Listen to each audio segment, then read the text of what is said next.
So this is a summary of lecture 226 about complex matrices and FFT, and this is taken from chapter 9.2 in the book, which talks about the Hermitian and unitary matrices. And the main message of this chapter is that in the complex domain, not only you need to do the transpose, but also you need to do the conjugate of the matrix or the vector, and we'll see it in a second why. So let's begin with the first one, the complex inner product. Let's say in real we have a vector of 1 1. So how do you compute the length squared? Is of course by x transpose x, or the dot product between the x and itself. So it will be 1 squared plus 1 squared, and you have the length squared is 2, right? But in a complex plane, let's say you have 1 and I, and then if you just do the z transpose z, what you will have is 1 plus I squared, which is 0. So you have the length squared of z is 0, which doesn't make sense because the length should be some value. So what you need to do instead is the z transpose, but you need to do also the conjugation. So with the using the same number here, we have now 1 plus 1. I'm just gonna write first the z is the 1 and I, and the z conjugate is the 1 minus I. So when you dot product between them, you have 1 squared minus I squared, and you will have 2 in this case. So the length of z squared, length squared of z is 2. Now this is the first thing about the inner product that you need to remember, that the z transpose conjugate z is the length squared of z.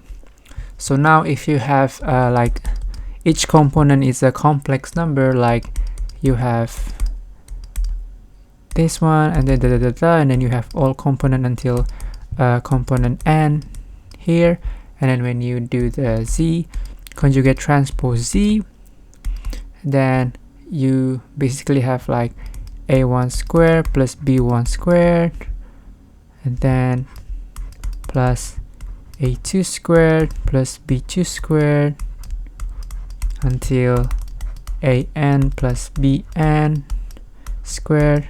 So basically you have like z1 squared plus zn squared. So this is again the length squared of z. Okay, so that's the first point here. And then we also define here a single letter to represent the conjugation transpose, the conjugate transpose, which is the h. So the conjugate transpose of z is also equal to the zh, which is z Hermitian. So z Hermitian is the z that is being transposed and conjugated, okay, and it especially in the complex domain. But if you realize that even I can say that the z is only consists of some real number, and let's say if has 0 component of the imaginaries, and in that case the conjugate is also 2. So this actually also works both in the real and the complex domain. That's just a little note there. And then this not only works for a vector, but it only works the same way to a matrix. So this is also Hermitian matrix A is a matrix A that is being transposed and then conjugated. And then the rule of matrix multiplication, and then if you do the Hermitian here, it will be equal to the order will be get inverse. So you have the B Hermitian, A Hermitian. So this rule is also the same thing that you see with the transpose or the inverse. If you remember that the AB transpose is also the B transpose A transpose, and then AB inverse is the B inverse A inverse. And I just want to bring that out here so you can stare at it for a second and they're just really similar, just a different letter here. Okay, now let's move on to the second part, the Hermitian matrices. In the Hermitian matrices, the point that I want to share, the main point, is how we convert our view from working in the real dimension, the n-dimensional of real, to the complex dimension. So if you have the symmetric matrix in the real plane, you have S equal to S transpose, right? So this is symmetric in the real plane. But in a complex plane, what you'll have is the S equal to S Hermitian, which, remember, the S Hermitian is the S conjugate transpose. Okay, and there are three properties of a Hermitian matrix. The first one is the Z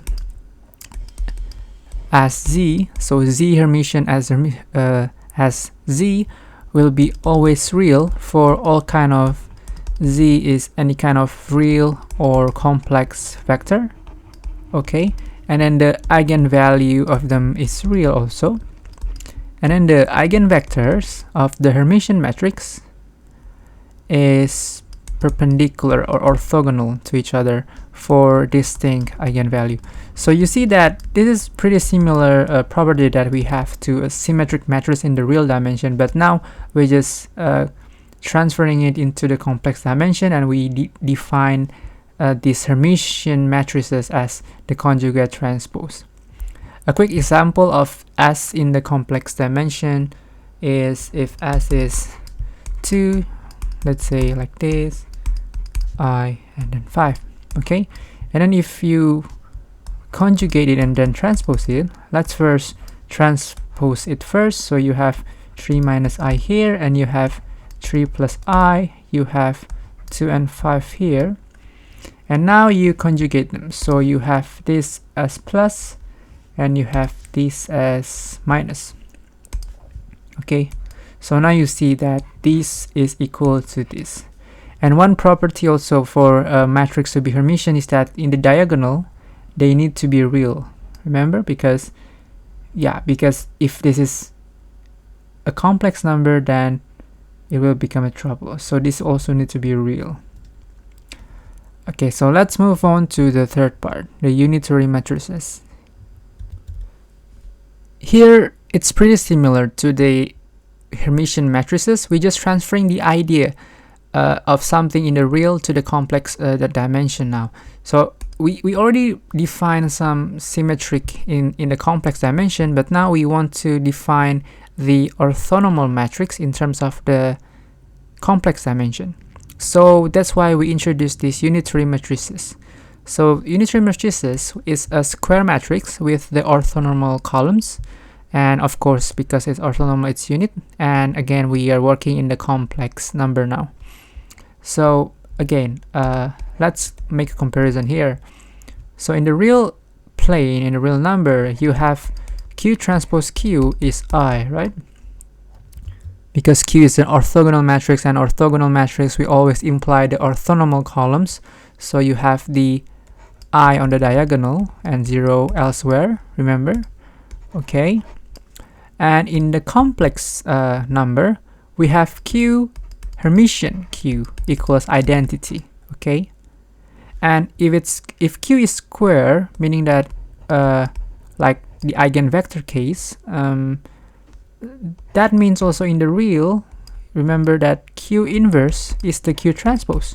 And the same thing happened here. The Q inverse in this case is this Q Hermitian, this one.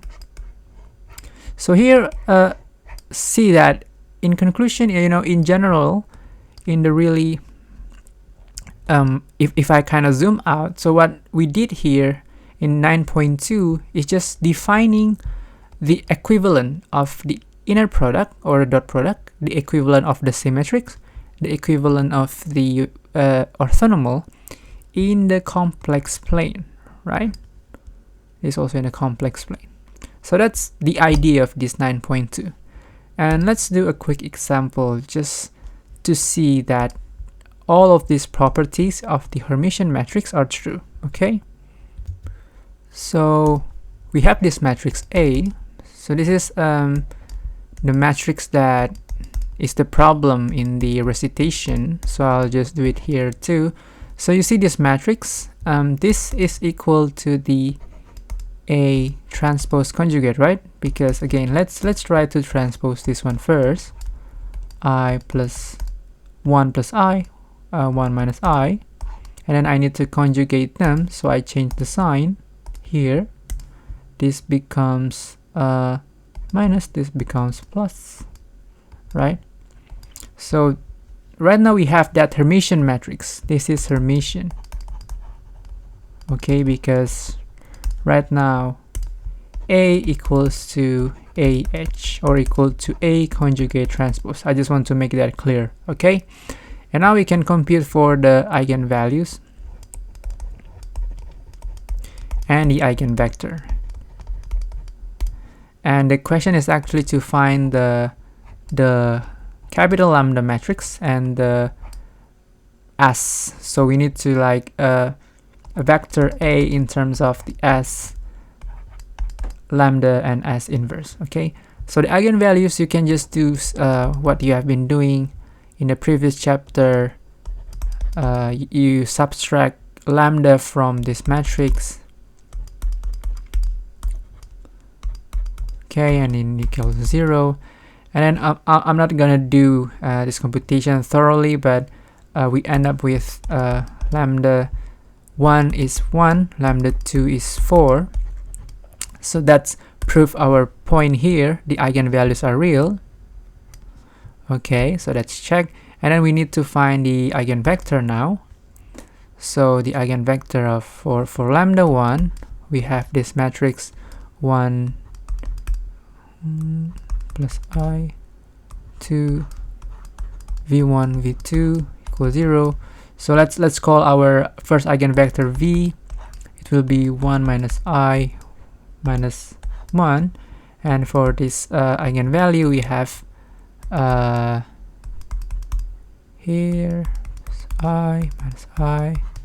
Let's call this u1 u2 equals 0. So you have u, our second eigenvector is 1, and 1 plus I here. And then we want to prove if they are orthogonal, for example. So we can remember we need to dot product these two things, but we're in a complex plane, so we need to do is Hermitian, U Hermitian V, okay?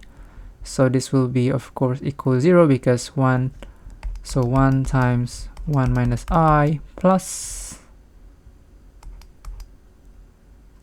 and I need to conjugate this one first, so 1 minus I times minus 1.